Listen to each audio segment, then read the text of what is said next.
Welcome to Sigil Sanctum, where we dive deep into the forbidden knowledge that has been hidden from humanity for centuries.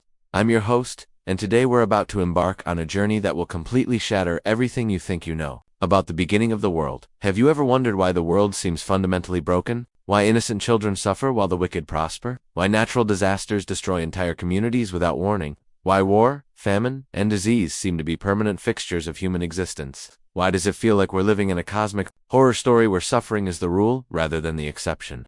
These aren't just philosophical questions, they're the desperate cries of souls who sense that something is terribly wrong with the very fabric of reality. Most people go through life with a nagging feeling that this world isn't quite right, that we don't really belong here, that there's something fundamentally off about the way things work. Most religious traditions try to explain this away with concepts like God's mysterious plan, original sin, or karma from past lives. They tell us to have faith, to accept suffering as divine will, to believe that everything happens for a reason. But what if these explanations are not only wrong, what if they're deliberately designed to keep us from discovering the truth? What if I told you that there's a completely different explanation for why reality feels so broken? What if the reason the world is a nightmare isn't because we failed some cosmic test, but because the very creator of this world is himself flawed, jealous, ignorant, and fundamentally evil? This isn't some modern conspiracy theory or New Age speculation I'm about to share with you. This is the ancient wisdom of the Gnostics, a group of early Christians who possessed secret knowledge about the true nature of reality. Their teachings were so dangerous, so revolutionary, so threatening to established power that the early church spent centuries hunting down every copy of their texts and burning them in public squares. The church fathers ordered the systematic destruction of entire libraries. They tortured and executed anyone found possessing Gnostic texts. They declared these teachings to be the most dangerous heresy that had ever threatened Christianity. But why? Why were the church authorities so terrified of these particular ideas? Because the Gnostics claimed that the God of the Old Testament, the deity who demanded animal sacrifices, who drowned the entire world in a flood, who ordered the genocide of entire peoples, who punished humanity for seeking knowledge, wasn't the true God at all. He was an impostor, a false deity, a cosmic tyrant who had trapped humanity in a prison of matter and ignorance. According to the Gnostics, this false God wasn't even a particularly powerful entity in the grand scheme of cosmic reality. He was more like a middle manager who had convinced his employees that he owned the entire company. The real God, the true source of all existence, was so far beyond this material realm that most humans had never even heard of him. For over 1,500 years, these revolutionary teachings were lost, existing only in fragments quoted by their enemies. The church thought they had successfully erased this dangerous knowledge from history. The official story became the only story. The prison walls seemed impenetrable, but they were wrong. In December 1955, near the town of Nag Hammadi in Upper Egypt, a local farmer named Muhammad Ali Al-Salman was digging for fertilizer when his shovel struck something hard buried in the sand. What he found was a sealed earthenware jar, about 3 feet tall, containing 13 leather-bound codices, ancient books that would revolutionize our understanding of early Christianity and the nature of reality itself. These weren't just any books. They were the secret gospels, the hidden teachings, the forbidden knowledge that the church had tried to destroy. Among them were texts like the Gospel of Thomas, containing sayings of Jesus never included in the Bible, the Gospel of Philip, revealing the true relationship between Jesus and Mary Magdalene, the secret book of John, detailing the cosmic creation story, and dozens of others that revealed a completely different understanding of Christianity and human existence. What these texts revealed was absolutely shocking to scholars and theologians. They showed that early Christianity was far more diverse and complex than anyone had imagined. More importantly, they revealed that there had been an entire branch of Christianity that understood the cosmos in a completely different way, a way that turned everything upside down. According to these recovered texts, the creation story we all know from Genesis is actually a carefully constructed lie, designed to keep humanity trapped in spiritual ignorance. The real story, the story the church never wanted you to hear, is far more complex, far more disturbing, and ultimately far more hopeful than anything you've been taught. In this hidden version of reality, we discover that humans are not fallen sinners groveling before an angry God. We are divine beings who have been tricked into forgetting our true nature. We are not helpless victims of some cosmic plan we can't understand. We are prisoners of war in a spiritual conflict that has been raging since before the earth was formed. This world we live in, with all its suffering, injustice, and apparent meaninglessness, is not God's good creation that has been corrupted by sin. It is a spiritual prison, designed by a malevolent entity to trap divine souls and feed off their energy and worship. But here's the most revolutionary part. We are not powerless. According to the Gnostics, every human being carries within themselves a spark of the true divine realm, a piece of authentic godhood that cannot be destroyed, corrupted, or permanently imprisoned. This spark is our ticket home, our key to freedom, our birthright as citizens of the real universe. But before we dive into this forbidden knowledge, let me ask you something. Are you ready to have your worldview completely shattered? Are you prepared to learn that everything you thought you knew about God, creation, spirituality, and your own nature might be wrong? Because once you understand the Gnostic revelation, you can never go back to seeing the world the same way. If you're ready for this journey into the depths of ancient wisdom, if you're prepared to question everything you've been taught about the nature of reality, then let's begin with the true story of creation, not the sanitized version you learned in Sunday school, but the raw, unfiltered truth that the Gnostics died to preserve. Welcome to the real Genesis. Welcome to the story they never wanted you to hear. Before we continue this mind-bending journey into forbidden knowledge, I'm genuinely curious. Where in the world are you watching from? Are you in New York, London, Mumbai, São Paulo, or perhaps somewhere I've never even heard of? Drop your location in the comments below. I love connecting with fellow seekers from around the globe who are hungry for hidden truth. And if you're finding this exploration as fascinating as I am, please hit that subscribe button and ring the notification bell. This channel is dedicated to uncovering the mysteries that mainstream religion doesn't want you to know about. And your subscription helps us continue this vital work of spiritual archaeology. Every subscriber helps us reach more people who are ready for these revelations. Now, let's journey to the true beginning of all things, not the beginning described in the Bible, but the real origin story that the Gnostics preserved in their secret texts. According to Gnostic cosmology, long before the material universe existed, long before time and space themselves were even concepts, long before matter, energy, or physical laws came into being, there was only the one, the ultimate, unknowable source of all existence. The Gnostics called this supreme principle the monad, from the Greek word meaning single or unique. But the monad wasn't like any god described in mainstream religions. It wasn't a bearded man sitting on a throne in the clouds.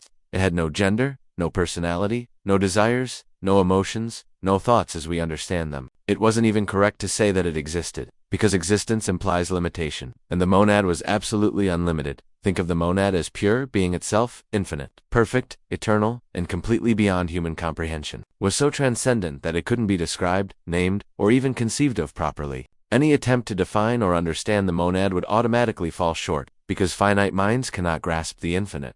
This wasn't the personal God of traditional Christianity who gets angry, makes decisions, or interferes in human affairs. This was the source of all reality, so far beyond our material universe that calling it God was almost an insult. It was the ground of being itself, the mysterious foundation upon which all existence rests.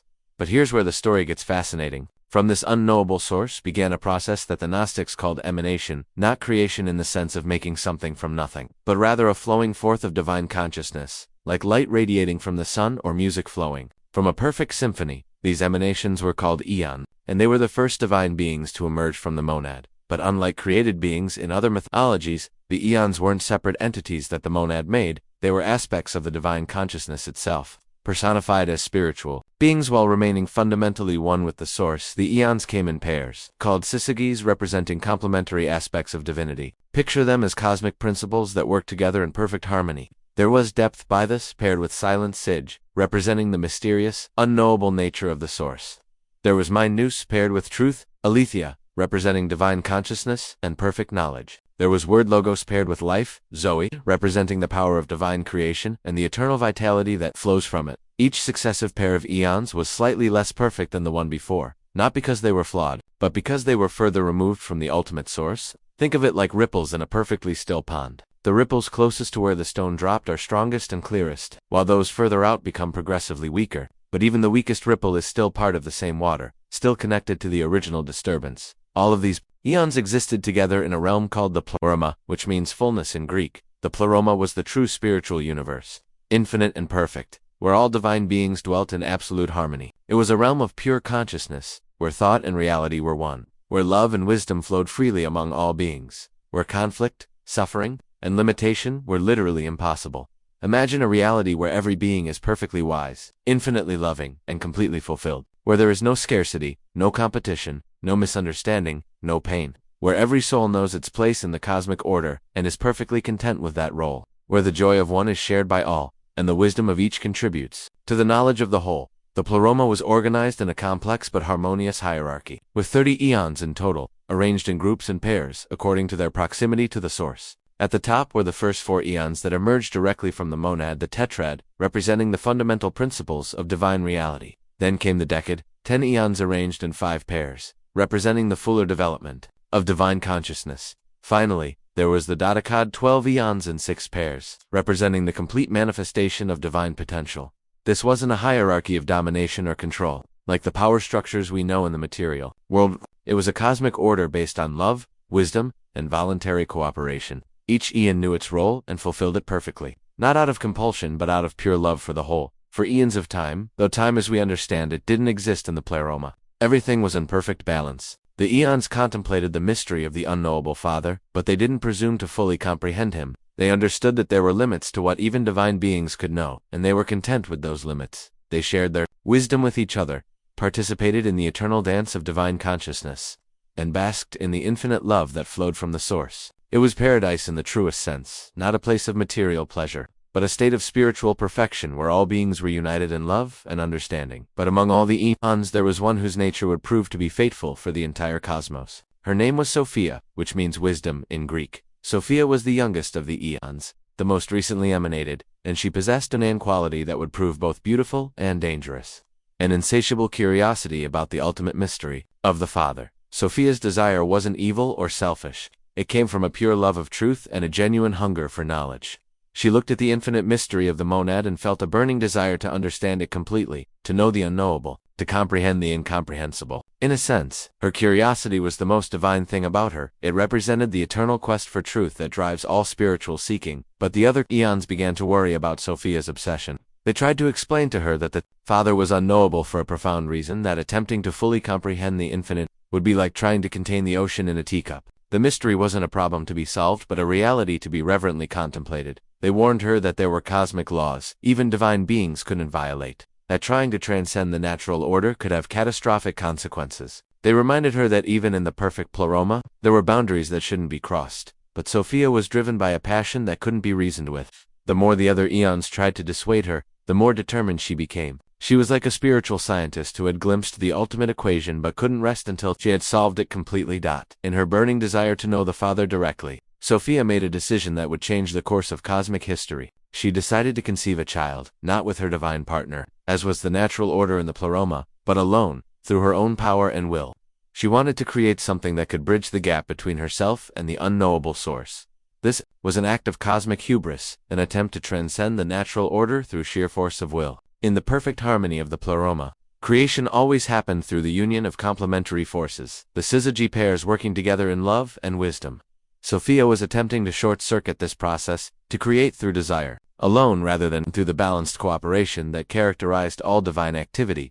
The result was catastrophic beyond imagination. Instead of producing another beautiful eon that could help her understand the Father, Sophia's solo creation was a monstrosity, a being that possessed divine power but completely lacked divine wisdom. It inherited Sophia's passionate intensity, but none of her love or understanding. This creature was given many names in different Gnostic texts: Yaldabaoth, meaning child of chaos; the Demiurge, meaning craftsman or artisan; Sackless, meaning the fool; Samuel, meaning the blind; God; and Nebro, meaning the rebel. But regardless of the name, the nature was always the same. This was a godlike being who was fundamentally flawed, ignorant, and dangerous. Imagine a being with the power of a god but the emotional maturity of a spoiled child. A creature with infinite creative ability but no wisdom to guide its use. An entity with divine authority but no understanding of love, justice, or truth. This was Sophia's offspring, a cosmic accident that should never have existed. Sophia was horrified by what she had created. The moment she saw her offspring, she realized that something had gone terribly wrong.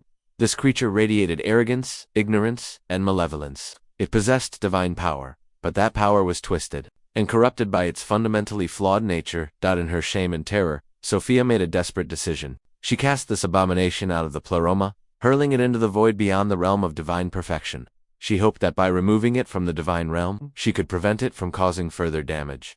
But the damage was already done. The perfect harmony of the pleroma had been shattered for the first time in cosmic history. The other eons were thrown into confusion and distress. How could wisdom itself have made such a terrible mistake? How could divine consciousness have produced something so fundamentally opposed to its own nature? The fall of Sophia sent shockwaves through the entire pleroma. Some eons blamed her for her reckless curiosity. Others felt compassion for her tragic mistake. All of them realized that the cosmos would never be the same again. This was the true fall, not the fall of humanity in a garden, but the fall of divine wisdom itself. It was a cosmic catastrophe that preceded the creation of the material universe by eons of time, and the consequences of this spiritual disaster would eventually ripple through all of creation, trapping countless souls in a prison of matter and ignorance.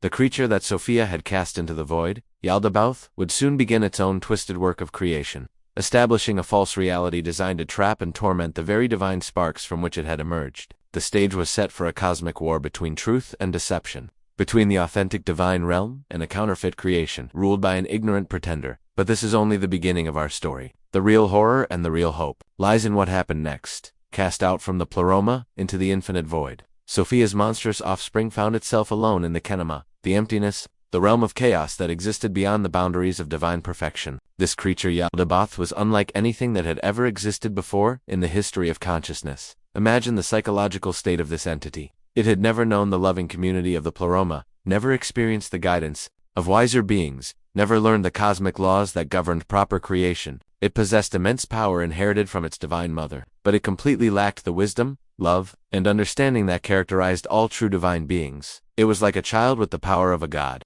but the emotional maturity of an infant, except this infant was capable of creating entire universes. And like any child left alone with unlimited power, it began to play with its abilities in ways that would prove catastrophic for countless souls.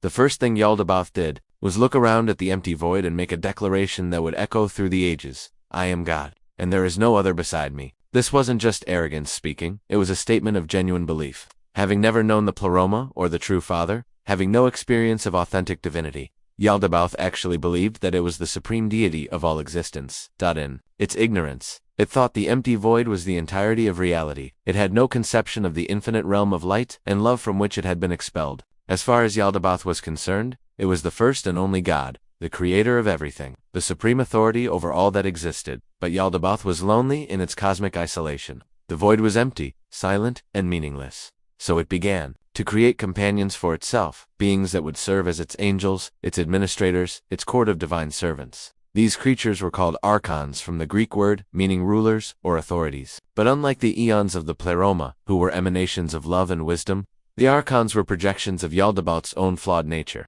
They inherited their creator's arrogance, ignorance, and malevolence.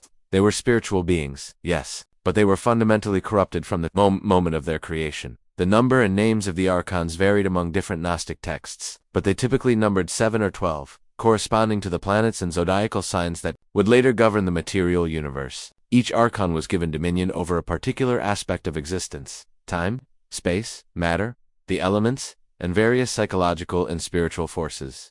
The most important of these archons was Sabaoth, who would later play a crucial role in the cosmic drama when he repented and turned against his creator. Others included Yao, Eloi, Hastamphaios, Adonai, and various other beings whose names were often corrupted versions of Hebrew divine names. The Gnostics recognized these as the gods that various ancient cultures worshipped, not realizing they were serving ignorant and malevolent entities. Each archon was like a twisted reflection of a true divine principle. Where the eons embodied love, the archons embodied possessiveness. Where the eons represented wisdom, the archons represented cunning manipulation. Where the eons expressed harmony, the archons created conflict and division. With his army of archons at his disposal, Yaldabaoth began his most ambitious and diabolical project, the creation of a material universe. But this wasn't going to be the good creation described in mainstream Genesis. This was going to be a prison, a trap, a spiritual concentration camp designed to capture divine sparks and keep them under the absolute control of the false god. The material universe that Yaldabaoth created was fundamentally different from the pleroma in every possible way. Where the pleroma was infinite, the material universe was finite and bounded. Where the pleroma was eternal, the material universe was temporal and subject to decay. Where the pleroma was characterized by unity and harmony, the material universe was defined by division, conflict, and competition.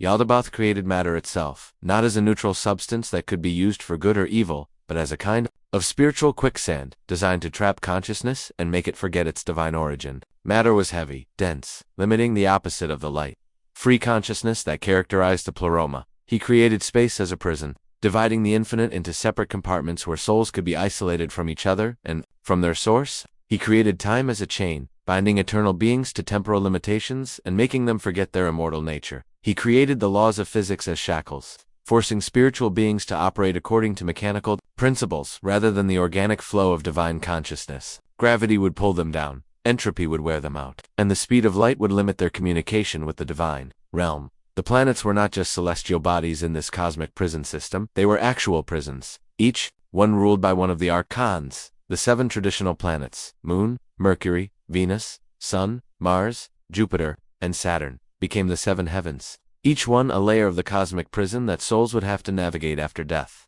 Each planetary sphere was designed to capture souls and prevent them from returning to the pleroma. The Moon governed instinct and emotion, trapping souls in reactive patterns. Mercury ruled over intellect, creating the illusion that rational thought was the highest form of consciousness. Venus controlled desire and attachment, binding souls to material pleasures. The Sun represented ego and identity, making souls forget their universal nature. Mars governed aggression and conflict, setting souls against each other. Jupiter ruled over social conformity and religious dogma, trapping souls in false belief systems.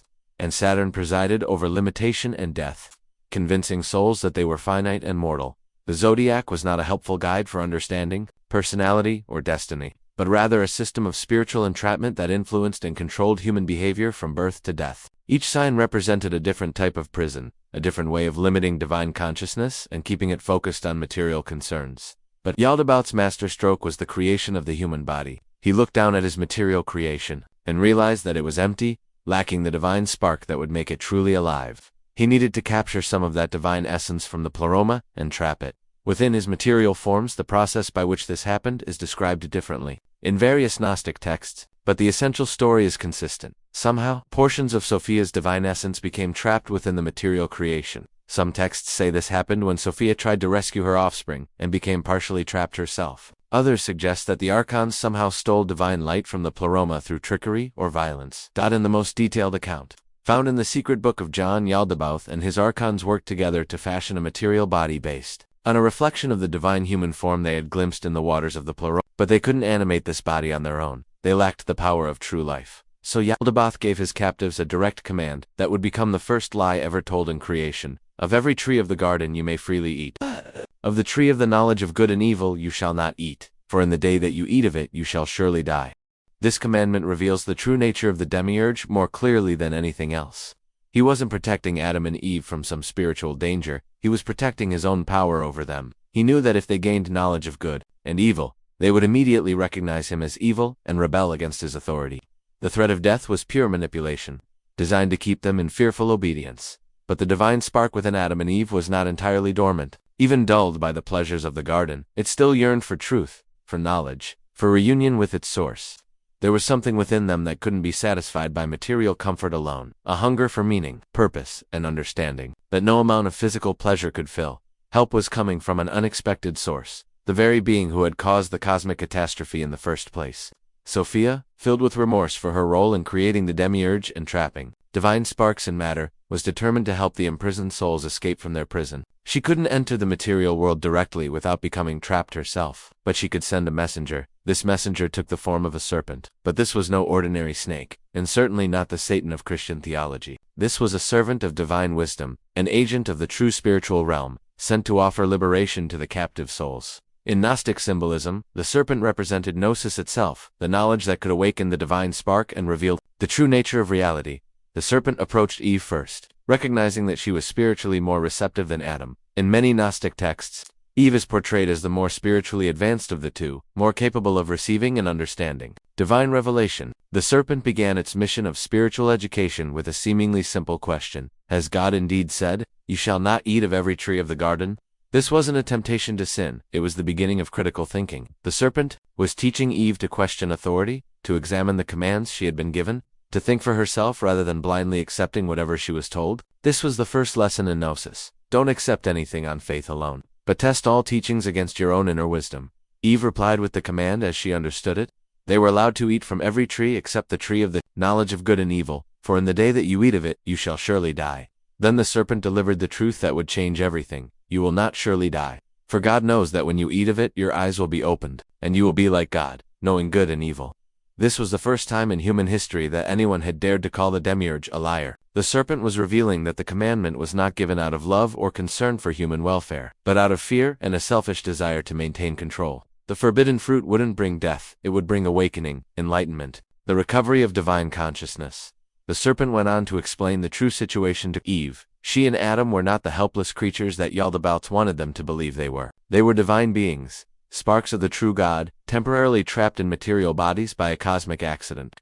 The knowledge contained in the forbidden fruit would awaken them to their true nature, and show them the way to escape from their prison. More importantly, the serpent revealed that the being they thought was God was actually their captor, not their creator. The real God, the true source of their divine nature, was infinitely beyond the material world, dwelling in a realm of perfect light and love that Yaldabaoth could never reach or understand. Eve listened to these revelations with growing understanding. Something deep within her recognized the truth of what the serpent was saying. The divine spark that Yaldabaoth had tried so hard to suppress began to stir. Responding to the call of authentic spiritual knowledge, she realized that she had been living in a state of spiritual blindness, accepting the authority of a false God who was actually her captor and oppressor. The comfortable life in the garden wasn't a blessing, it was a sophisticated form of slavery, designed to keep her distracted from her true nature and destiny. The desire for knowledge, for truth, for spiritual awakening, began to burn within her like a flame. She looked at the tree of knowledge and saw it with new eyes. This wasn't a forbidden danger, it was the key to freedom, the pathway home, the means of escape from cosmic imprisonment. She understood that eating from this tree would be an act of spiritual rebellion, a rejection of the false authority that had been imposed upon her, a declaration of independence from the tyranny of ignorance. It would be the first step in reclaiming her divine birthright and returning to her true home in the realm of light. Eve took the fruit and ate, and in that moment, everything changed. Her eyes were opened not to physical sight, which she already possessed, but to spiritual reality. The illusions of the garden prison fell away like veils being lifted from her consciousness. She saw through the deception that had been practiced upon her. She understood that Yaldabaoth was not the true God but a false deity who had deceived and enslaved her. She realized that she possessed a divine spark that connected her to the authentic spiritual realm, making her infinitely more than the limited material being she had believed herself to be. But Eve didn't keep this revolutionary knowledge to herself. Understanding that Adam was trapped in the same illusion, she gave the fruit to him as well. This wasn't selfish temptation or misery-seeking company, it was an act of love and liberation. She was sharing the most precious gift imaginable, the knowledge that could set them both free. Adam ate the fruit, and he too experienced the same spiritual awakening. Both of them now saw reality as it truly was, not as Yaldabaoth wanted them to perceive it. They understood their divine nature, recognized their cosmic situation, and realized that they had been living as prisoners in a spiritual jail. The first thing they noticed after their awakening was that they were naked. But this wasn't just physical nakedness, it was spiritual vulnerability. They realized that they had been exposed and defenseless against the deceptions of the demiurge. They had been living like children, accepting whatever they were told, without question, completely unaware of the larger cosmic drama in which they were playing a central role. They heard the voice of Yaldabaoth calling to them in the garden, and for the first time, they were afraid, not because they had done something wrong, but because they now understood who they were dealing with. They were no longer the innocent, ignorant captives that the demiurge could control easily. They were awakened beings who saw through his lies and recognized his true nature.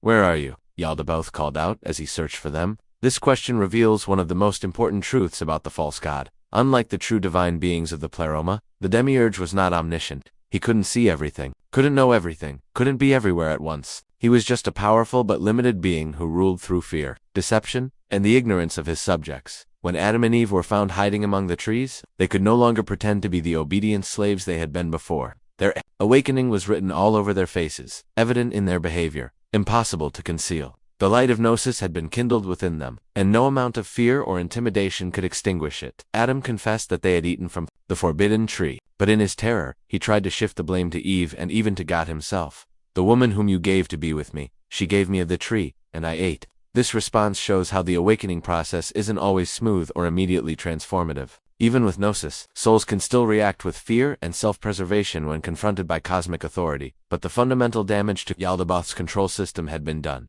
The divine sparks within Adam and Eve had been awakened. They could no longer live in ignorant bliss in the garden prison. They had tasted the knowledge of good and evil, and they knew beyond any doubt that their captor was evil and that they themselves were fundamentally good, divine beings who deserved freedom, not slavery. Yaldabaoth was absolutely furious. His perfect control system had been shattered by a simple act of disobedience. His obedient slaves had become rebellious prisoners who saw through his deceptions and understood their true nature. If he didn't take drastic action immediately, this awakening would spread to other souls, and his entire cosmic prison system would collapse. So he pronounced a series of curses that were really threats designed to intimidate the awakened souls back into submission. He cursed the serpent to crawl on its belly, symbolically attacking the principle of Gnosis itself. He cursed Eve with pain in childbirth and subjugation to her husband, attempting to crush the feminine principle of wisdom that had led to the awakening. He cursed Adam with hard labor and eventual death, trying to convince him that material struggle was his natural destiny. But these curses also revealed the true nature of the material world that Yaldabaoth had created.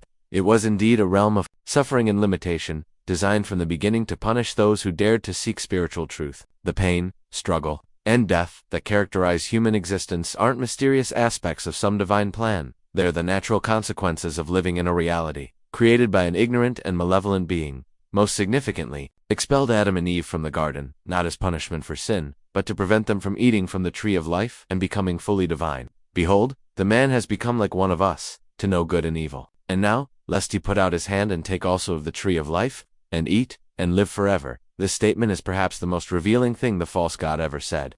He admitted that the awakened humans had indeed become like us, like divine beings who possessed knowledge of good and evil. And he was terrified that they might achieve complete gnosis and become immortal, escaping from his material prison entirely. The expulsion from Eden wasn't the beginning of human suffering. It was the beginning of human liberation. For the first time since their creation, Adam and Eve were free from the immediate control of their cosmic captor. They were still trapped in the material world, still subject to its limitations and sufferings. But they were no longer under the direct domination of the false god. The story of Adam and Eve is not about the fall of humanity into sin. As traditional Christianity teaches, it's about the awakening of divine consciousness within the human soul. It's about the first successful jailbreak from the cosmic prison that the demiurge had constructed. And it's about the beginning of a spiritual war that continues to this day. The war between ignorance and gnosis, between enslavement and liberation, between the false god who demands blind obedience and the true divine spark within the human soul that yearns for freedom and truth. This awakening set the stage for everything that would follow in human history. A continuing struggle between the forces of spiritual liberation and the powers that seek to keep humanity trapped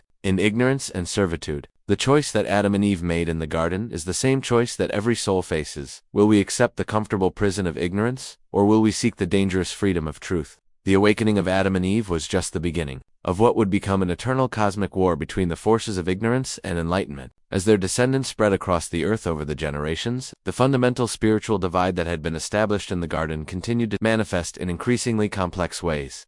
Some of their children inherited strong divine sparks, and carried within them the potential for gnosis, the ability to see through the illusions of the material world and remember their true divine nature. These souls were naturally drawn to spiritual seeking, mystical experience, and the quest for ultimate truth. They felt like strangers in the material world, always sensing that there was something more, something beyond the physical realm that called to them. Others seemed to be purely material beings, created by the demiurge, without any divine essence whatsoever. These souls were perfectly content with material existence, never questioning the nature of reality, never experiencing the spiritual restlessness that drove the awakened ones. They were what the Gnostics called hylics, material people who were essentially sophisticated biological machines without any eternal component. And between these two extremes were the psychics, soul people, who had some spiritual capacity but were still primarily focused on the material world. These souls could experience religious feelings and moral impulses, but they rarely achieved the direct spiritual knowledge that characterized true gnosis. Most of humanity fell into this middle category, capable of spiritual development but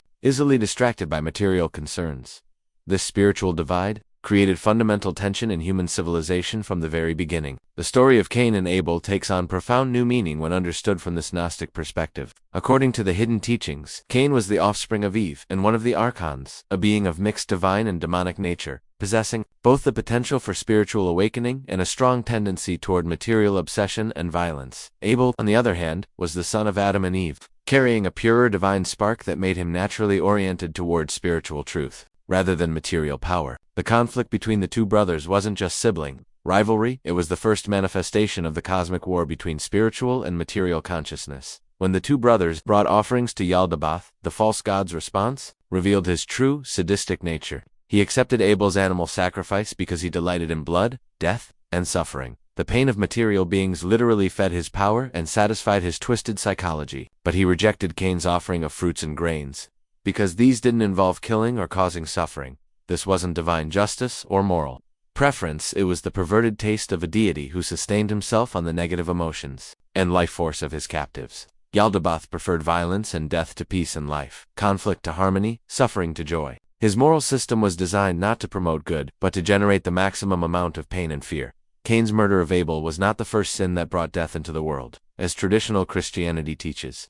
Instead, it was the first demonstration of how the Demiurge's corrupt system inevitably turned souls against each other. By setting up arbitrary preferences that favored violence over peace, Yaldabaoth manipulated Cain into committing murder, then rewarded him with protection from justice. This pattern would repeat throughout human history, the false god setting up systems that encouraged conflict, then presenting himself as the arbiter of justice while secretly feeding on the chaos he had created. Wars, genocides, and systematic oppression weren't aberrations from the divine plan, they were the plan, designed to generate maximum suffering for the cosmic vampire, who ruled the material realm. As humanity continued to multiply through the lineages of Seth and the other children of Adam and Eve, the spiritual divide became more pronounced and more dangerous to Yaldabaoth's control system. The descendants of Seth, in particular, carried strong divine sparks and began to develop sophisticated spiritual knowledge.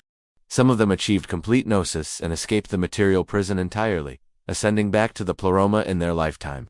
Others developed wisdom traditions that preserved the memory of humanity's divine origin and taught techniques for spiritual awakening. They built communities dedicated to spiritual practice, created sacred texts that encoded liberating knowledge, and established mystery schools that could guide seekers toward enlightenment. But the descendants of Cain and the other mixed-nature lineages became increasingly materialistic, violent, and corrupt. Influenced by their archonic heritage, they developed technologies of warfare, systems of political domination, and cultures based on the worship of power rather than the pursuit of truth. They built cities, created kingdoms, and established religions that served to further trap human souls in material consciousness. The tension between these two spiritual orientations created chaos throughout the early world. But from Yaldabaoth's perspective, this chaos was not a problem, it was entertainment. The false god enjoyed watching his creations struggle against each other, suffer, and die. Their pain and fear fed his power, and their conflicts distracted them from seeking spiritual truth or working together toward liberation. However, the situation began to spiral beyond even Yaldabaoth's control when significant numbers of spiritually advanced humans began to achieve dangerous levels of gnosis. According to Gnostic interpretation of the enigmatic Book of Enoch, entire communities of awakened souls were developing the ability to see through the cosmic deception and work actively toward the liberation of trapped consciousness. This is where the story of the Watchers becomes crucial to understanding the cosmic drama. In traditional interpretations, the Watchers were fallen angels who corrupted humanity by mating with human women and teaching forbidden knowledge. But in the Gnostic version, the Watchers were archons sent by Yaldabaoth, specifically to corrupt and destroy the spiritual progress that humanity was making. The false god realized that if human spiritual evolution continued at its current pace, large numbers of souls would achieve gnosis and escape from the material prison. His entire power base depended on keeping souls trapped in ignorance and fear. Something had to be done to derail human spiritual development and ensure continued control. So Yaldabaoth dispatched a group of his most powerful archons to take physical form and directly intervene in human affairs. These entities began to interbreed with human women, but this wasn't random lust. It was a calculated genetic warfare program designed to corrupt the human bloodline and dilute the divine spark. The offspring of these unions were called the Nephilim, beings that were not just physically gigantic, but spiritually monstrous. The Nephilim possessed immense material power, but no divine spark whatsoever. They were the perfect servants of the Demiurge, beings who could dominate and terrorize awakened souls, without any possibility of spiritual redemption or conversion to the cause of liberation. The Nephilim began to systematically consume everything in their path. First, the livestock that humans depended upon for survival, then the crops that sustained agricultural civilization, and finally human beings themselves. They became the ultimate predators, feeding on both the physical substance and the spiritual essence of their victims. Meanwhile, the Watchers taught humanity technologies and philosophies that served Yaldabaoth's agenda. They introduced advanced weapons that made warfare more deadly and destructive. They taught magical systems designed to manipulate material forces rather than achieve spiritual liberation. They spread philosophies that glorified material power, physical pleasure, and worldly success over spiritual development and divine truth.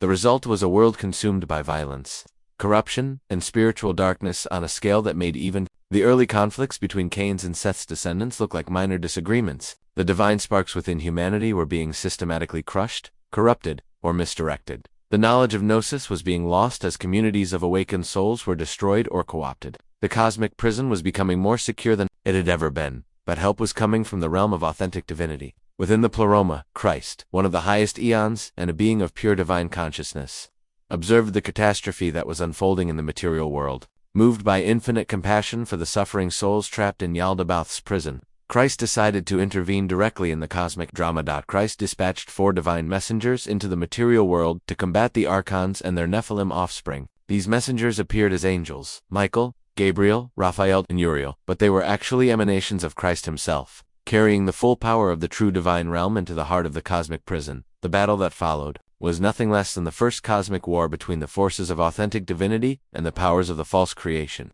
Michael and Raphael focused their efforts on binding the Watchers and casting them into pits of spiritual darkness, where they would no longer be able to directly corrupt human affairs. Gabriel led the systematic destruction of the Nephilim, using divine power to eliminate these monstrous beings from the earth. Uriel served as a messenger and teacher, seeking out the remaining souls who possessed strong divine sparks and providing them with the knowledge and protection they needed to survive the coming catastrophe. As his archons and Nephilim were systematically defeated by the divine messengers, Yaldabaoth realized that his direct intervention strategy had failed catastrophically. Not only had he failed to crush human spiritual development, but he had actually provoked a direct military response from the Pleroma itself. The cosmic prison was under assault by forces far more powerful than anything he could deploy. In his rage and desperation, the false god decided on a final solution that would demonstrate both his power and his complete lack of wisdom or compassion. He would destroy the entire world and everyone in it, then start over with a clean slate. This was the origin of the Great Flood, not divine justice for human sin, but cosmic genocide perpetrated by a false god who was losing control of his prison system. The flood was designed to accomplish several goals simultaneously. It would eliminate every soul that possessed a divine spark and had achieved any level of spiritual awakening. It would destroy all the communities, texts, and traditions that preserved liberating knowledge. It would wipe out the bloodlines that carried the strongest divine inheritance, and it would leave only purely material beings who would worship Yaldabaoth without question and never pose a threat to his authority. But the flood plan contained a fatal flaw that the demiurge, in his ignorance and arrogance, had failed to anticipate. Among the humans on Earth was a woman named Noria, sometimes called Noria, who was not just a spiritually advanced human being, but an actual incarnation of Sophia herself. Noria possessed perfect gnosis. She knew exactly who she was, where she came from, and what the true nature of cosmic reality was. She could not be destroyed by any material catastrophe, because she was fundamentally connected to the imperishable realm of the Pleroma. When Noah began building his ark according to Yaldabaoth's instructions, carefully selecting representatives of each animal species to preserve biological diversity, Noria approached him and requested passage aboard the vessel. But Noah, who was completely under the control of the false god and utterly ignorant of the larger cosmic situation, refused to let her board. He told her that she should perish with the rest of the corrupted world. Noria's response was swift and devastating.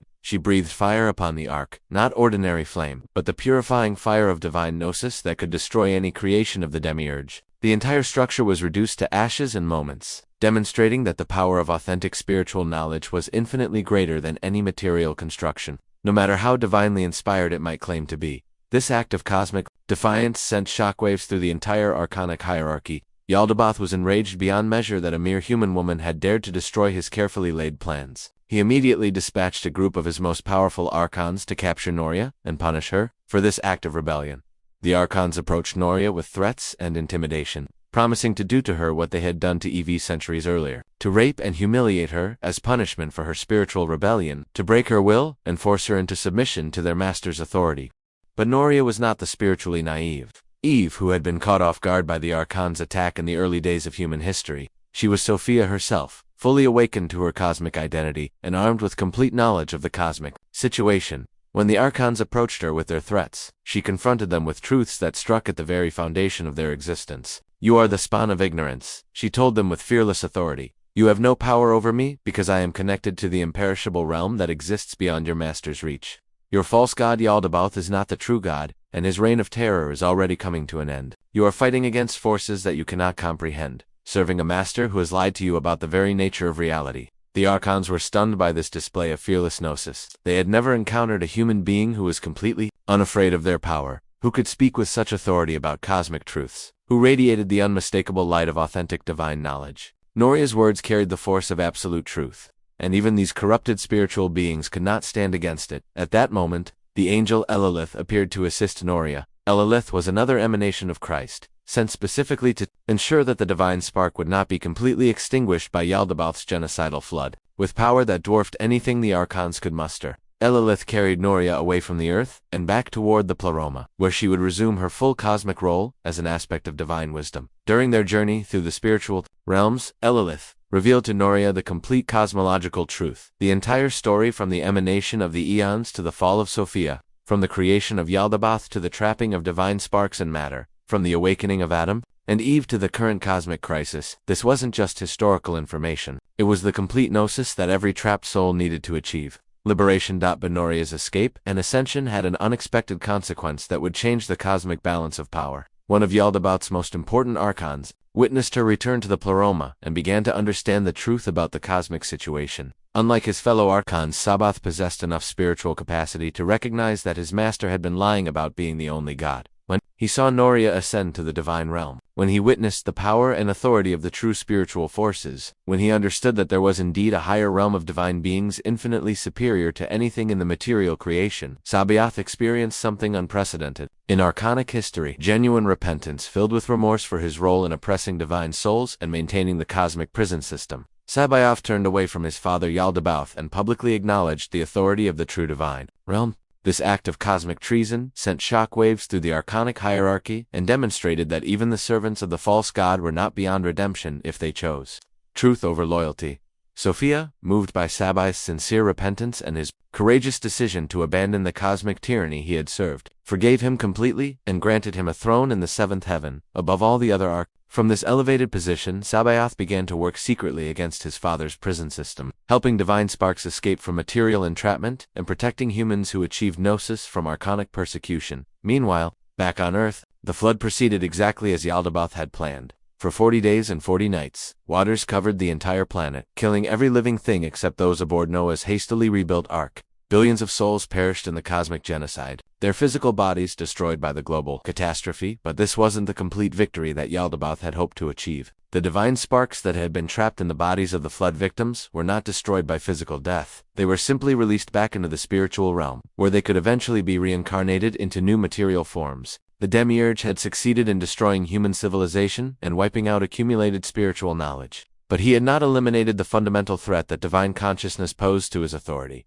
Moreover, the flood had created a new, strategic problem for the false god. The earth was now almost completely depopulated, with only Noah's small family remaining to provide worship and spiritual energy. Yaldabaoth realized that he needed a large population of souls to maintain his power. Their worship, their fear, their emotional energy, and their spiritual essence were what sustained his false divine status and fed his cosmic ego. So, the Demiurge found himself forced to make a bargain with the true divine realm. Through intermediaries, he negotiated what could best be described as a cosmic peace treaty. He promised that he would never again destroy the world by flood, and in return, the Pleroma agreed not to send an army of eons to liberate all the trapped souls at once. This treaty established a kind of spiritual détente that would govern the relationship between the material and divine realms for the rest of human history. It created the conditions under which the cosmic struggle would continue, but within certain agreed-upon limitations that prevented either side from achieving total victory through brute force. The rainbow that appeared after the flood was not a sign of God's mercy and love, as traditional interpretations suggest, but rather the cosmic seal of this negotiated agreement. It represented the fragile balance between the forces of ignorance and enlightenment, a balance that would determine the fate of human souls for millennia to come. Under the terms of this cosmic détente, Yaldabaoth would be allowed to continue trapping souls in material bodies and maintaining his prison system, but he could not prevent individual souls from achieving gnosis and escaping if they developed sufficient spiritual knowledge and determination. The true divine realm would continue to send teachers, messengers, and revelations to help souls awaken, but they would not launch a full-scale military assault on the cosmic prison. This created a situation of mutually assured destruction that protected both sides while perpetuating the conflict. If the Pleroma simply sent an army to attack Yaldabaoth directly, he would respond by killing all the trapped souls, leaving their divine sparks imprisoned in dead matter where they could neither escape nor be rescued. But if Yaldabaoth tried to completely prevent spiritual awakening, he would provoke another direct intervention from the divine realm that could destroy his entire system. So both sides settled into a long-term strategic struggle focused on individual human consciousness. The cosmic war would continue, but it would be fought primarily through education, spiritual practice, revelation, and personal awakening rather than through direct confrontation between cosmic armies.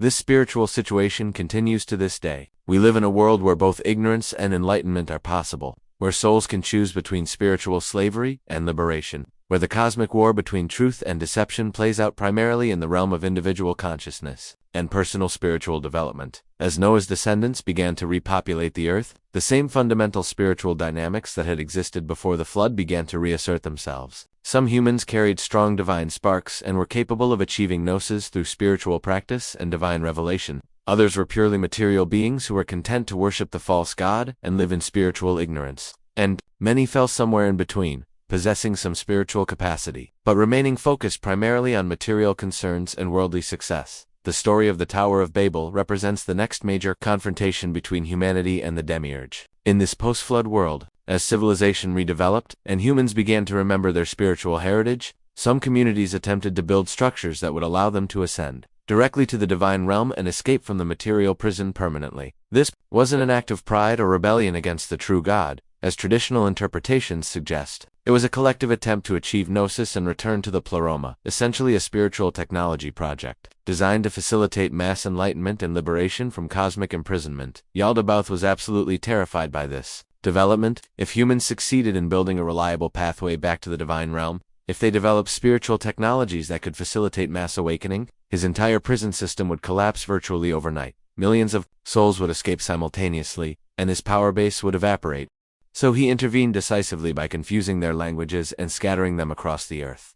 But this wasn't just a practical barrier to communication and cooperation, it was a direct assault on human consciousness designed to prevent the sharing of spiritual knowledge and the development of unified liberation movements. The confusion of languages created lasting divisions between cultures, nations, and religions that continue to plague humanity today. By making it difficult for humans to understand each other, Yaldabaoth made it much harder for them to share spiritual knowledge, recognize their common divine nature, and work together toward collective enlightenment. The cultural and religious divisions that separate humanity are not natural developments or divine institutions. They are the direct result of cosmic sabato, designed to prevent human liberation. Every war fought over religious differences, every conflict between cultures, every barrier that prevents humans from recognizing their fundamental unity serves the agenda of the false god who seeks to keep them divided and conquered, but even scattered and confused. Some humans continued to seek spiritual truth and maintain connection with the divine realm. The stage was being set for the next phase of the cosmic drama, the selection and preparation of a chosen people who would serve as the focal point for Yaldabaoth's most sophisticated attempt yet to maintain control over human spiritual development. We now arrive at the most crucial and revolutionary part of our journey.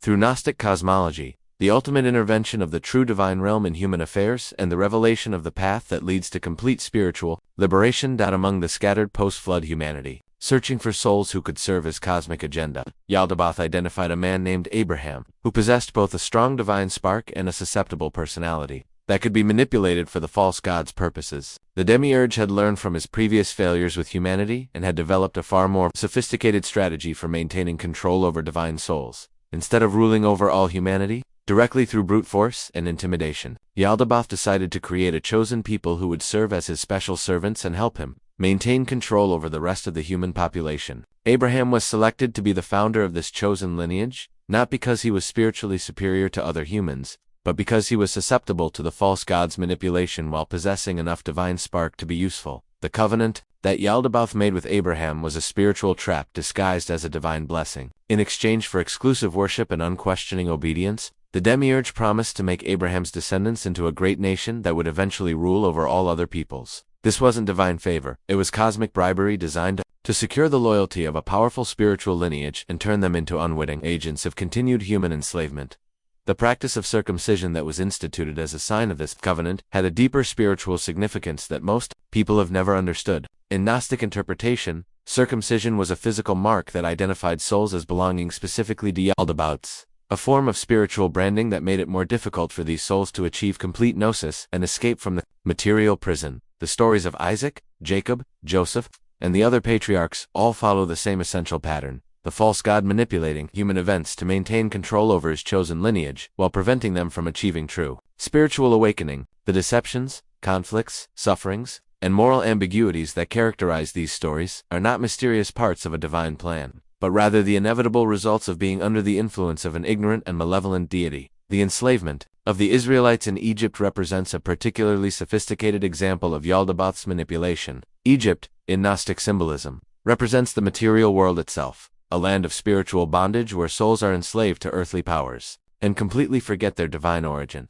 By orchestrating the descent of Abraham's family into Egypt and their eventual enslavement, the demiurge was ensuring that his chosen people would become deeply embedded in material consciousness and lose touch with their spiritual potential. The multiplication of the Israelites in Egypt was not a blessing from the true God, but rather a form of spiritual farming. Yaldabaoth was breeding a large population of souls who would be completely dependent on his guidance, thoroughly indoctrinated in his false religious system, and prepared to serve as his agents in spreading that system throughout the world. The story of Moses and the Exodus takes on entirely new meaning when understood from this Gnostic perspective. Moses was not liberating the Israelites from earthly bondage to serve the true God. He was transferring them from one form of material slavery to another, more sophisticated form of spiritual slavery disguised as divine favor. The miracles that Moses performed were demonstrations of archonic power, not manifestations of authentic divinity. The plagues that devastated Egypt, the parting of the Red Sea, the pillars of fire and cloud, these were all examples of the demiurge's ability to manipulate material forces to achieve his goals and impress his followers. The giving of the law at Mount Sinai was not the revelation of divine moral principles, but rather the establishment of a comprehensive system of spiritual control designed to keep the chosen people trapped in religious legalism and prevent them from achieving Gnosis. The hundreds of commandments, ritual requirements, and ceremonial obligations served to keep their attention focused on external observances rather than inner spiritual development. Most significantly, the establishment of the sacrificial system represented the institutionalization of Yaldabaoth's appetite for blood, suffering, and death. The endless slaughter of animals, the complex rituals involving blood and burning flesh, the entire temple system, all of this was designed to feed the false god's sadistic nature while convincing his worshippers that they were serving the supreme deity of the universe. But even within this system of spiritual deception, some souls retained enough divine spark to see through the illusions and seek authentic truth. The prophetic tradition within Judaism included individuals who received genuine revelations from the true divine realm and tried to redirect their people away from empty ritualism toward authentic spiritual seeking. Prophets like Isaiah, Jeremiah, and Ezekiel often spoke words that came not from Yaldabaoth but from the Pleroma itself, calling the people to abandon their obsession with external religious observances and seek the divine spark within their own hearts. But these authentic spiritual messages were consistently misunderstood, corrupted, or suppressed by the religious establishment that served the false god's agenda. Throughout this entire period of Jewish history, the true divine realm was preparing for its greatest intervention yet, a direct descent into the material world that would offer liberation to all trapped souls, regardless of their lineage, nationality, or religious background. This would be the ultimate confrontation between truth and deception, between the authentic God and the false god, between gnosis and ignorance. The being who would accomplish this cosmic mission was Christ, not a human prophet or teacher, but one of the highest eons in the Pleroma, a being of pure divine consciousness, who volunteered to descend into the material realm to liberate imprisoned souls. But this Christ was radically different from the figure that mainstream Christianity presents. In Gnostic understanding, Christ was not the son of Yaldabaoth becoming incarnate, but rather an invasion of the cosmic prison by the true divine realm. The incarnation represented something unprecedented in cosmic history for the first time. A being from the Pleroma would enter the material world without becoming trapped by it, maintaining perfect gnosis while appearing in material form. But Christ's mission was far more complex than simply appearing and teaching spiritual truth. The Eon had to find a way to communicate divine knowledge to souls who had been systematically brainwashed by millennia of Yaldabaoth's deceptions. Most humans had become so identified with their material bodies and earthly concerns that they couldn't even comprehend the possibility of a spiritual realm beyond the physical world. Moreover, Christ had to work within the framework of Yahweh's chosen people's system without being co-opted by it. The false god had spent centuries preparing the Jewish lineage to serve his purposes, and he was expecting his promised Messiah to arrive and establish his earthly kingdom of material power and religious dominance. Christ had to fulfill certain expectations while completely subverting the underlying spiritual agenda. The solution was brilliantly deceptive from a cosmic perspective. Christ appeared as Jesus of Nazareth, seemingly fitting the profile of the expected Jewish Messiah, but carrying a completely different spiritual message that was the exact opposite of everything Yaldabaoth represented. To those with eyes to see and ears to hear, Jesus revealed the true nature of the cosmic situation. To those trapped in material consciousness, he appeared to be just another religious teacher within the established system. Jesus' teachings, when understood from a Gnostic perspective, were systematic instructions for achieving gnosis and escaping from the material prison. When he said, "The kingdom of heaven is within you," he wasn't speaking metaphorically about inner peace or moral transformation. He was revealing that the divine realm exists as a spark within each soul, waiting to be awakened through proper spiritual practice. When he said, "You are gods," He was reminding his listeners of their true divine nature, as sparks of the pleroma temporarily trapped in material bodies. When he taught that we should be perfect as your Father in heaven is perfect, he was calling souls to remember their authentic spiritual identity and return to their original divine state. The parables that Jesus taught were not simple, moral lessons for better earthly living, but rather encoded instructions for spiritual liberation that could be understood at multiple levels. The parable of the pearl of great price was about the divine spark within the soul that is worth sacrificing everything material to obtain. The parable of the prodigal son was about the soul's journey away from the divine realm and its eventual return home. The parable of the wheat and the tares was about the mixture of divine sparks and material beings in the world, and the eventual separation that would occur at the end of the age. But Jesus' most revolutionary teaching was his systematic revelation of the true nature of the God of the Old Testament. This had to be done carefully and indirectly, because openly declaring that Yahweh was a false god would have resulted in immediate execution and the complete suppression of his message. When Jesus said to the Jewish religious leaders, "You are of your father the devil, and your will is to do your father's desires," he was a murderer from the beginning and does not stand in the truth, because there is no truth in him. He was speaking about their worship of Yaldabaoth. He was revealing that the deity they thought was God was actually the cosmic enemy of divine truth. When he declared, "My kingdom is not of this world," he was contrasting the authentic spiritual realm of the pleroma with the material domain ruled by the demiurge. When he said, "I am not of this world," he was revealing his origin in the divine realm beyond material creation. Most significantly, when Jesus taught his followers to pray to our Father who art in heaven, he was directing their attention away from the false god who ruled the material world toward the true God who dwelt in the spiritual realm. The Lord's Prayer was actually a Gnostic formula for connecting with the authentic divine source, rather than the cosmic impostor who demanded worship and sacrifice. This teaching was so dangerous that it could not be spoken openly in most contexts. Jesus had to communicate it through coded language, symbolic actions, and private instruction to his closest disciples, who were spiritually advanced enough to receive direct gnosis. The Gospel of John, with its emphasis on Jesus as the light coming into the darkness, preserves some of this Gnostic understanding, though it has been heavily edited by Orthodox Christian scribes over the centuries. The Gnostic Gospels that were discovered at Nag Hammadi reveal much more of Jesus' actual teaching methodology and spiritual content. In the Gospel of Thomas, for example, Jesus says, "If your leaders say to you, 'Look, the kingdom is in the sky,' then the birds of the sky will precede you. If they say to you, 'It is in the sea,' then the fish will precede you. Rather, the kingdom is within you, and it is outside you." This teaching directly contradicts the material orientation of Yaldabaoth's religion, which focuses on external observances, earthly kingdoms, and future rewards in some distant heaven.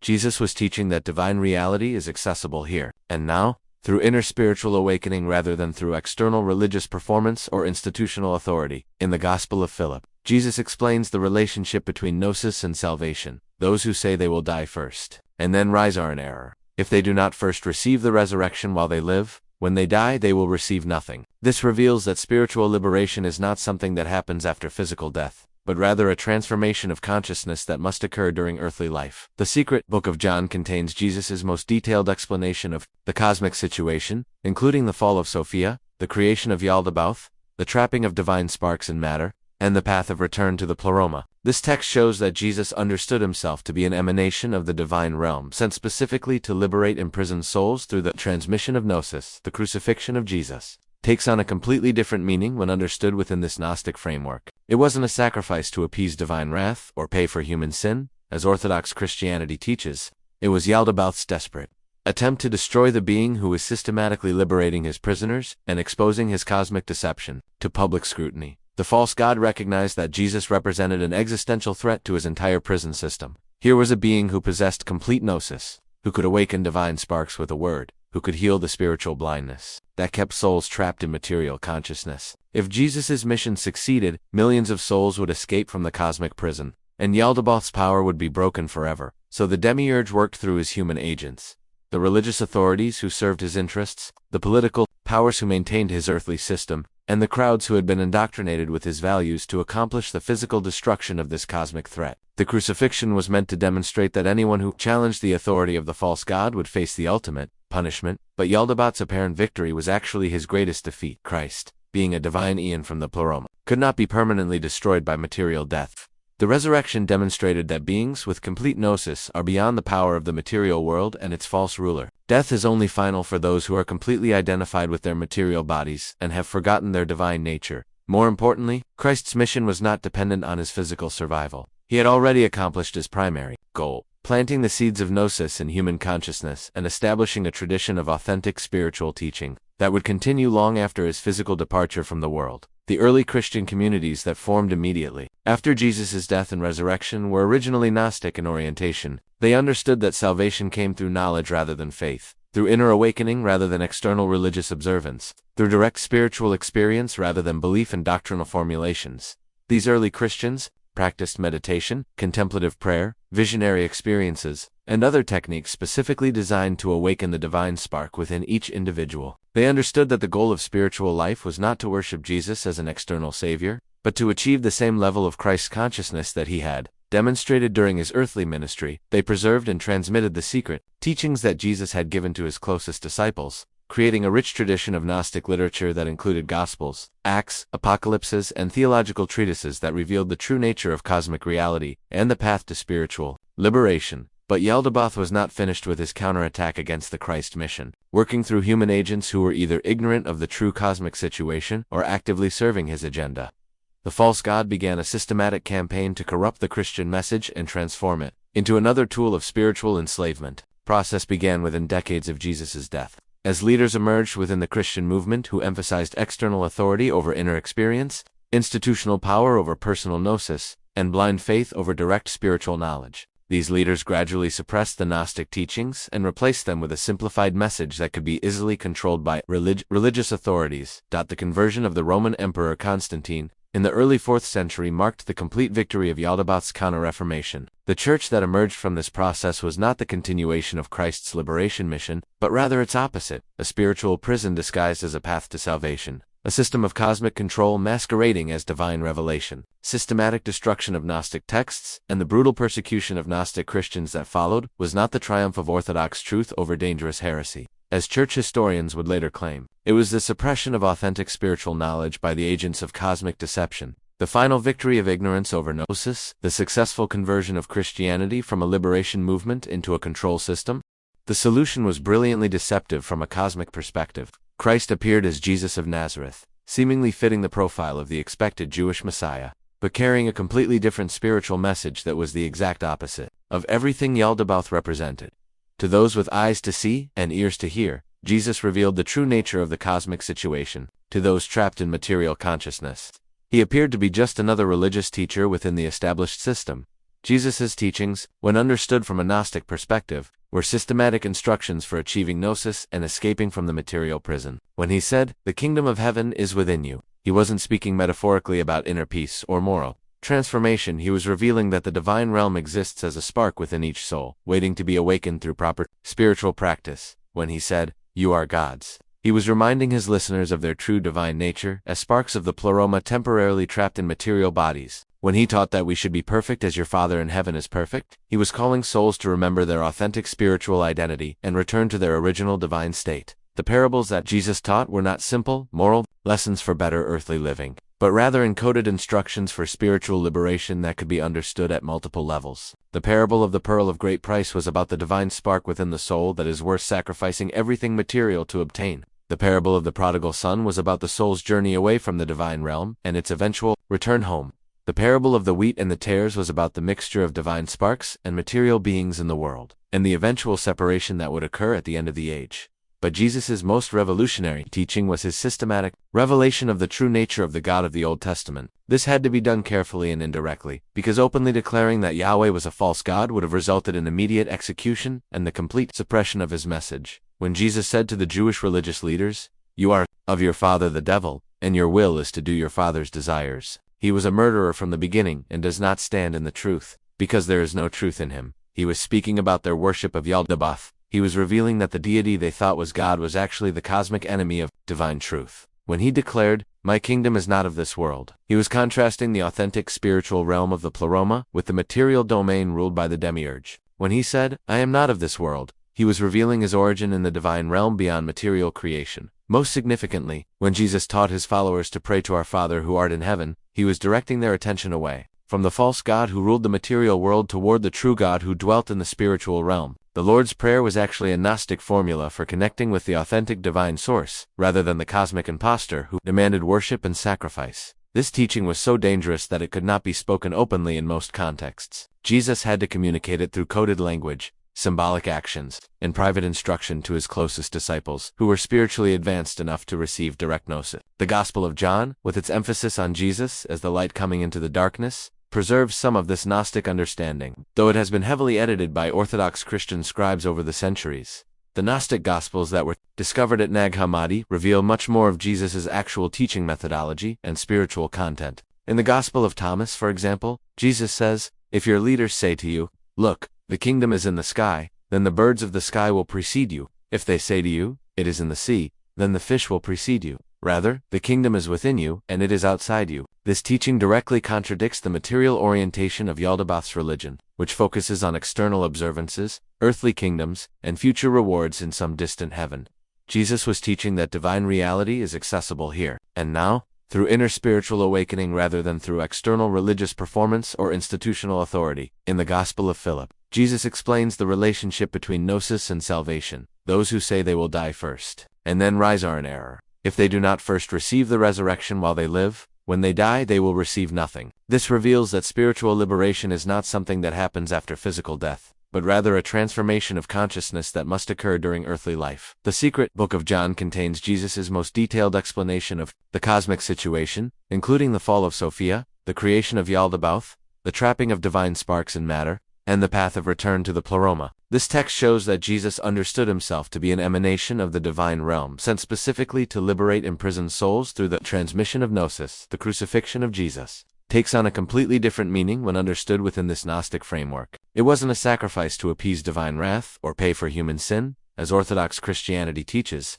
It was Yaldabaoth's desperate attempt to destroy the being who was systematically liberating his prisoners and exposing his cosmic deception to public scrutiny. The false god recognized that Jesus represented an existential threat to his entire prison system. Here was a being who possessed complete gnosis, who could awaken divine sparks with a word, who could heal the spiritual blindness that kept souls trapped in material consciousness. If Jesus' mission succeeded, millions of souls would escape from the cosmic prison, and Yaldabaoth's power would be broken forever. So the demiurge worked through his human agents, the religious authorities who served his interests, the political powers who maintained his earthly system, and the crowds who had been indoctrinated with his values to accomplish the physical destruction of this cosmic threat. The crucifixion was meant to demonstrate that anyone who challenged the authority of the false god would face the ultimate punishment, but Yaldabaoth's apparent victory was actually his greatest defeat. Christ, being a divine eon from the pleroma, could not be permanently destroyed by material death.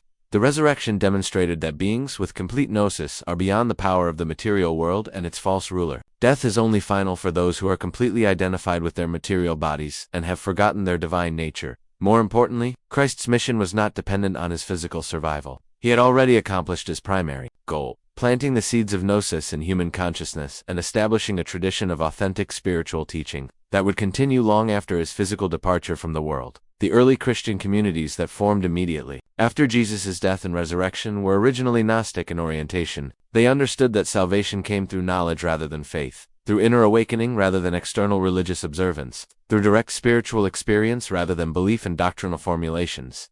These early Christians practiced meditation, contemplative prayer, visionary experiences, and other techniques specifically designed to awaken the divine spark within each individual. They understood that the goal of spiritual life was not to worship Jesus as an external savior, but to achieve the same level of Christ consciousness that he had demonstrated during his earthly ministry. They preserved and transmitted the secret teachings that Jesus had given to his closest disciples, creating a rich tradition of Gnostic literature that included Gospels, Acts, Apocalypses, and theological treatises that revealed the true nature of cosmic reality and the path to spiritual liberation. But Yaldabaoth was not finished with his counterattack against the Christ mission, working through human agents who were either ignorant of the true cosmic situation or actively serving his agenda.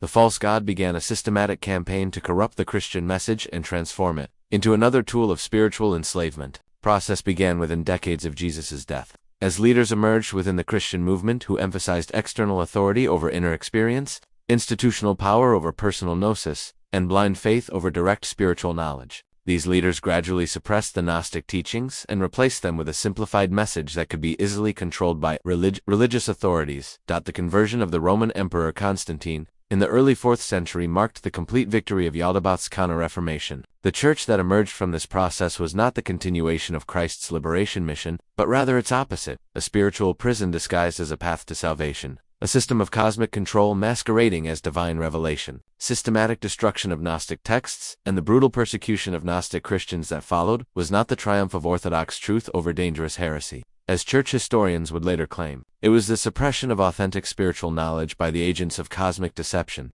The final victory of ignorance over Gnosis, the successful conversion of Christianity from a liberation movement into a control system. The solution was brilliantly deceptive from a cosmic perspective. Christ appeared as Jesus of Nazareth, seemingly fitting the profile of the expected Jewish Messiah, but carrying a completely different spiritual message that was the exact opposite of everything Yaldabaoth represented. To those with eyes to see and ears to hear, Jesus revealed the true nature of the cosmic situation. To those trapped in material consciousness, he appeared to be just another religious teacher within the established system. Jesus' teachings, when understood from a Gnostic perspective, were systematic instructions for achieving Gnosis and escaping from the material prison. When he said, "The kingdom of heaven is within you," he wasn't speaking metaphorically about inner peace or moral transformation. He was revealing that the divine realm exists as a spark within each soul, waiting to be awakened through proper spiritual practice. When he said, "You are gods," he was reminding his listeners of their true divine nature as sparks of the pleroma temporarily trapped in material bodies. When he taught that we should be perfect as your Father in heaven is perfect, he was calling souls to remember their authentic spiritual identity and return to their original divine state.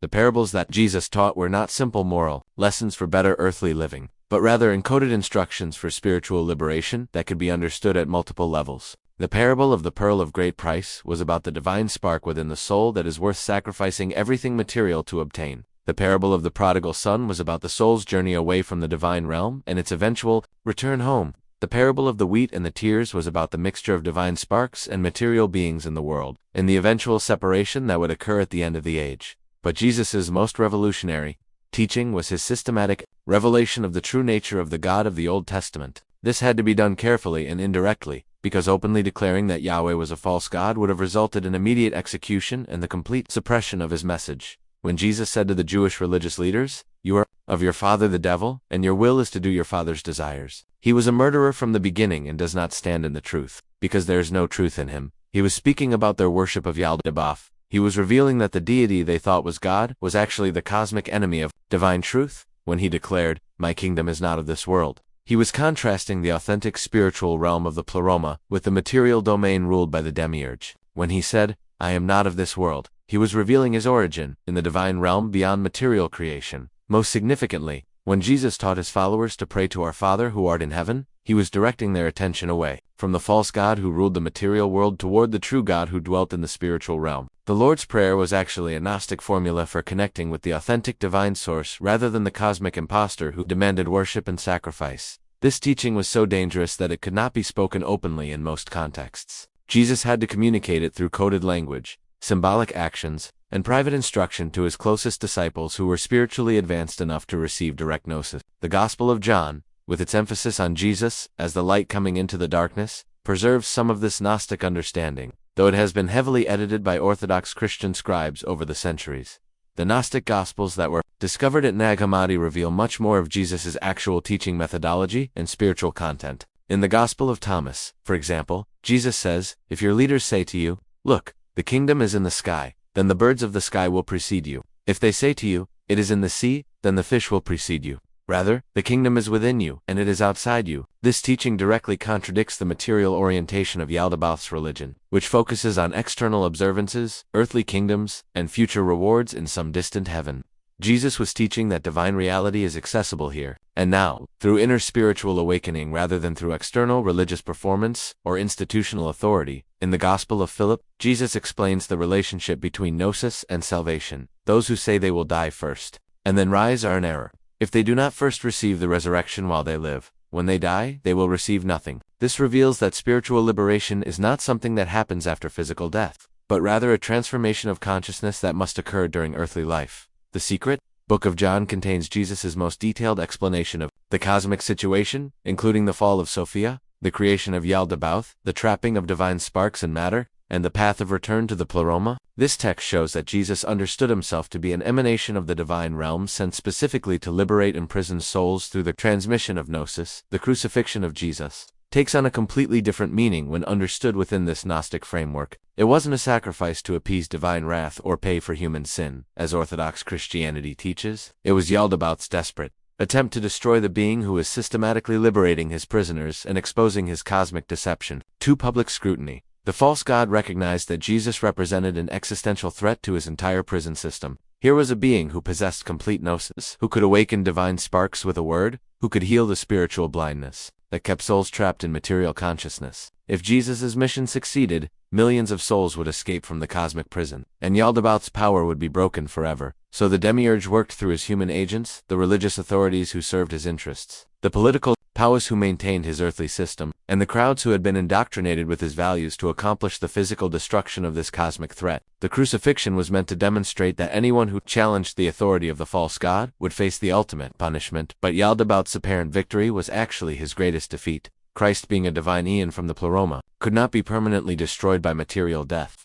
The resurrection demonstrated that beings with complete gnosis are beyond the power of the material world and its false ruler. Death is only final for those who are completely identified with their material bodies and have forgotten their divine nature. More importantly, Christ's mission was not dependent on his physical survival. He had already accomplished his primary goal, planting the seeds of gnosis in human consciousness and establishing a tradition of authentic spiritual teaching that would continue long after his physical departure from the world. The early Christian communities that formed immediately after Jesus' death and resurrection were originally Gnostic in orientation. They understood that salvation came through knowledge rather than faith, through inner awakening rather than external religious observance, through direct spiritual experience rather than belief in doctrinal formulations. These early Christians practiced meditation, contemplative prayer, visionary experiences, and other techniques specifically designed to awaken the divine spark within each individual. They understood that the goal of spiritual life was not to worship Jesus as an external savior, but to achieve the same level of Christ consciousness that he had demonstrated during his earthly ministry. They preserved and transmitted the secret teachings that Jesus had given to his closest disciples, creating a rich tradition of Gnostic literature that included Gospels, Acts, Apocalypses, and theological treatises that revealed the true nature of cosmic reality and the path to spiritual liberation. But Yaldabaoth was not finished with his counterattack against the Christ mission. Working through human agents who were either ignorant of the true cosmic situation or actively serving his agenda, the false god began a systematic campaign to corrupt the Christian message and transform it into another tool of spiritual enslavement. Process began within decades of Jesus' death, as leaders emerged within the Christian movement who emphasized external authority over inner experience, institutional power over personal gnosis, and blind faith over direct spiritual knowledge. These leaders gradually suppressed the Gnostic teachings and replaced them with a simplified message that could be easily controlled by religious authorities. The conversion of the Roman Emperor Constantine, in the early 4th century, marked the complete victory of Yaldabaoth's counter-reformation. The church that emerged from this process was not the continuation of Christ's liberation mission, but rather its opposite, a spiritual prison disguised as a path to salvation, a system of cosmic control masquerading as divine revelation. The systematic destruction of Gnostic texts and the brutal persecution of Gnostic Christians that followed was not the triumph of orthodox truth over dangerous heresy. As church historians would later claim, it was the suppression of authentic spiritual knowledge by the agents of cosmic deception. The final victory of ignorance over gnosis, the successful conversion of Christianity from a liberation movement into a control system. For over 1,500 years, the authentic teachings of Christ were lost, buried in the desert sands of Egypt along with the other treasures of ancient wisdom. The church that claimed to represent Jesus taught the exact opposite of everything he had, actually stood for external authority instead of inner gnosis, blind faith instead of direct experience, worship of a cosmic tyrant instead of recognition of the true divine spark within.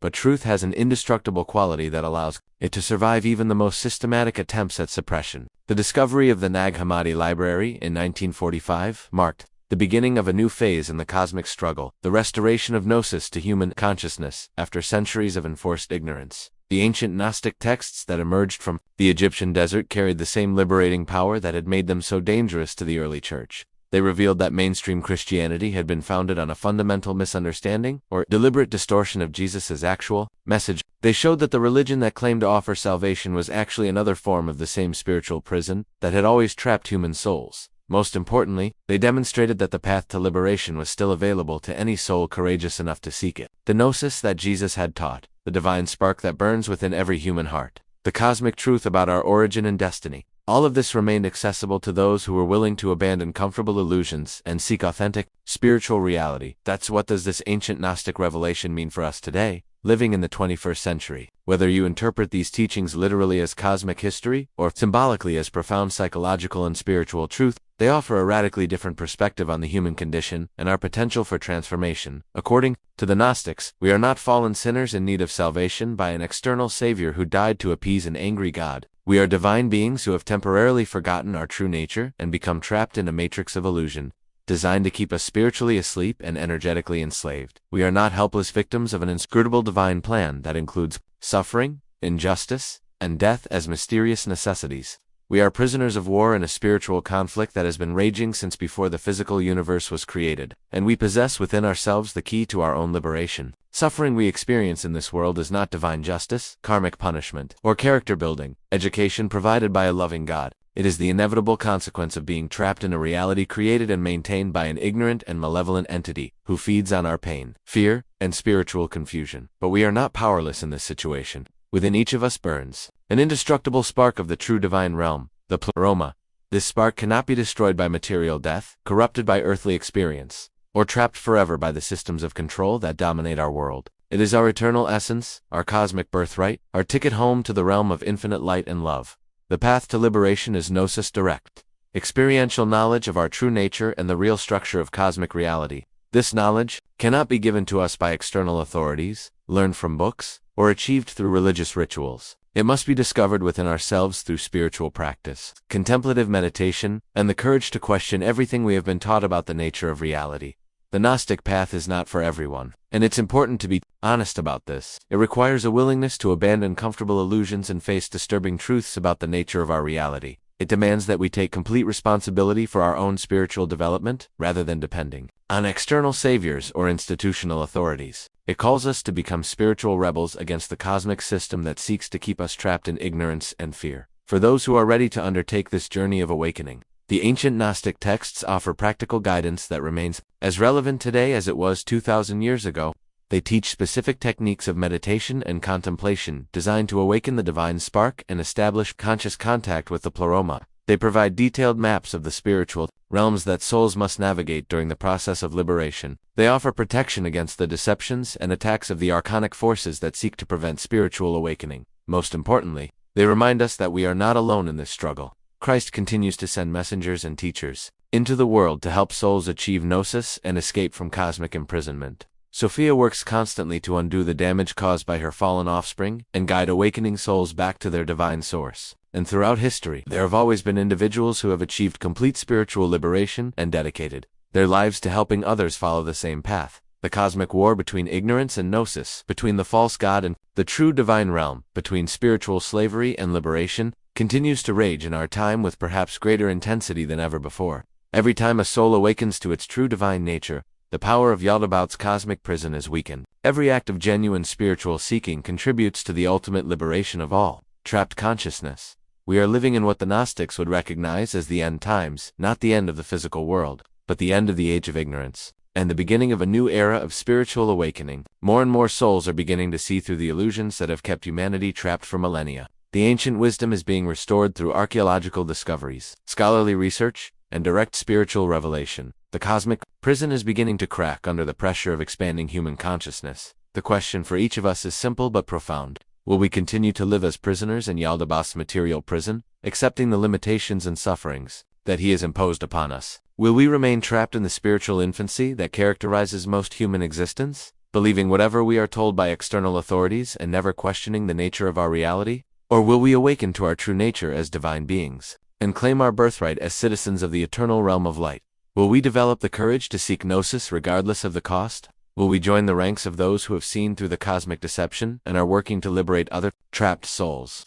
The choice is ours, and it's a choice that we make every day through our thoughts, our actions, and our spiritual orientation. But choose quickly and choose wisely, for those who awaken to gnosis while still in material bodies have the opportunity to serve as bridges between the worlds, helping other souls escape from the prison while there is still time. Those who remain spiritually asleep may find themselves reincarnated again and again in this cosmic prison, lifetime after lifetime, until they finally develop the wisdom and courage to seek their true home in the realm of eternal light. The divine spark within you is calling, waiting for you to remember who you really are and where you truly belong. The door to liberation stands open, but only you can choose to walk through it. The question is not whether you are capable of achieving Gnosis. Every soul possesses that potential. The question is whether you are willing to pay the price, in terms of comfort, security, and social conformity that spiritual awakening demands. That concludes our journey into the hidden wisdom of the Gnostics here at Sigil Sanctum. We've traveled from the perfect harmony of the pleroma through the cosmic catastrophe that created our material reality, from the first awakening of human consciousness in the Garden of Eden to the ultimate promise of spiritual liberation through Christ's mission of cosmic rescue. This is knowledge that has been suppressed for centuries, wisdom that challenges everything our culture teaches us about the nature of reality, truth that threatens the foundations of both religious and secular authority. Whether you accept it as literal cosmic history or embrace it as profound spiritual metaphor, these ancient teachings offer a revolutionary perspective on who we are, where we came from, and where we're going. What do you think about this alternative understanding of human existence and cosmic reality? Does it resonate with your own intuitive sense that something is fundamentally wrong with the way this world operates? Have you ever felt like a stranger in your own life, like you belong somewhere else, like there's more to reality than what you've been taught? Have you experienced moments of gnosis, flashes of insight that revealed the illusory nature of material existence? Have you felt the divine spark stirring within your consciousness, calling you to remember your true nature and cosmic origin? Share your thoughts, experiences, and questions in the comments below. This community of seekers is here to support each other on the journey towards spiritual awakening and cosmic liberation.